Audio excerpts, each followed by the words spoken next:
Každá skupinka hráčov dostane pred začiatkom hry takúto skorovaciu kartičku.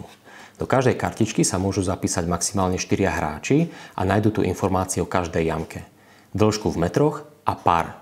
Par znamená predpísaný počet hodov, na ktorý by sa mala jamka splniť. Rovnaké údaje nájdete aj na tabuľke pri každom odhodisku. Na discgolfovom ihrisku Jahodná si hráči môžu vybrať z 3 okruhov. Veľký, stredný a malý.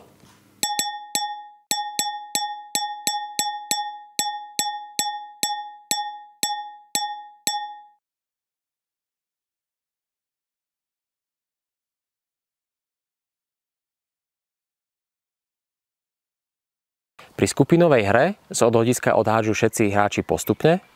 Ďalší hod začína hráč, ktorého disk je od jamky najďalej.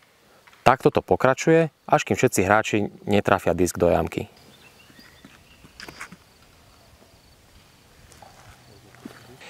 Keďže po prvotnom odhode sa môj disk nachádza bližšie k jamke, musím počkať na hráča, ktorého disk je od jamky najďalej.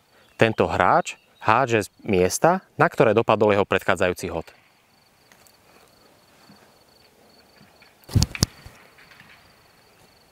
Následne po odhode môžem hádzať ja.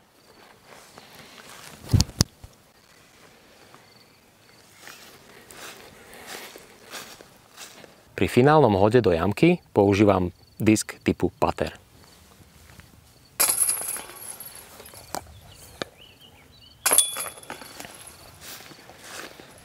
Za platný hod sa považuje taký, kde disk skončí buď v reťaziach, alebo v tomto kovovom koši.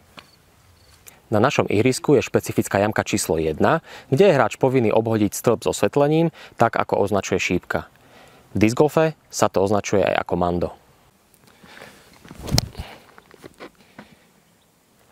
Ako môžete vidieť, disk opletel stĺp z ľavej strany a tým som splnil povinný hod.